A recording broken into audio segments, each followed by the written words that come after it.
May ilaw. So, ito na po yung property. Yan, ilang total area nga nito, Mards? 4,000. 4,000 total, sakto lang. 4,000 square meter. Pwede ba dito na tayo dumaan?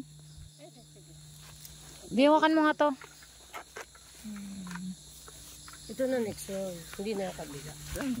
Hindi, di ba kabila yung... Ito po yung property na 4,000 square meter. Tax declaration to, Mards, ano? With lot plan na po ito. Ayan, tapos puntahan natin yung lake. Ayan po yung kanyang lake, malawak. Ayan, mula po dyan, lake na yan, papaganon. Marge, yung mga bahay kasama? Oo, kasama ka dyan. Ah, kaya pala medyo pricey siya kasi may, ano na siya, may build na. Mayroon ng toilet and bath. Ayan po.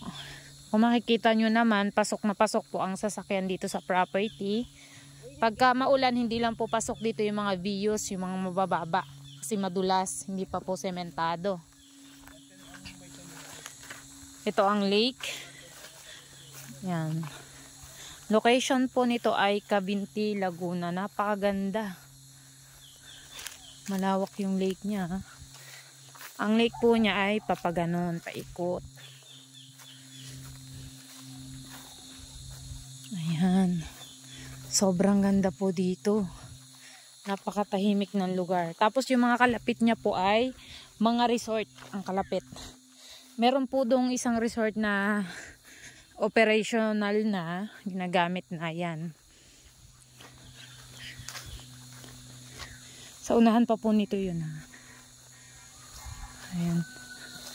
Ayan yung kanyang kubo. May mga tanim din po siyang mga kahoy bukod sa tabi ng lake.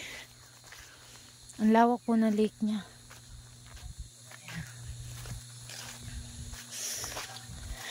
Ito po ay tax deck. Buhay po ang may-ari. Siya din po mismo yung nagbebenta nito. Ayan. Kabilaan po yung lake. Ang level po ng tubig at ng property ay mas mataas po ang property. No flood po dito. Flood free po itong area na to. Ayan.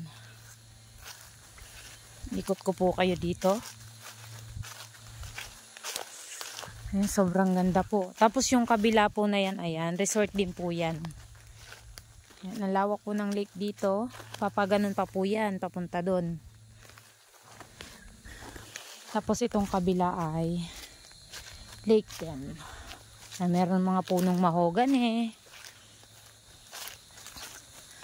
Ganda. Tapos may dalawang kubo na po doon. Pagpasok nyo po mismo dito ay property na po. Pagbaba nyo na sasakyan, pasok na pasok po ang sasakyan dito. Sobrang ganda po niyan.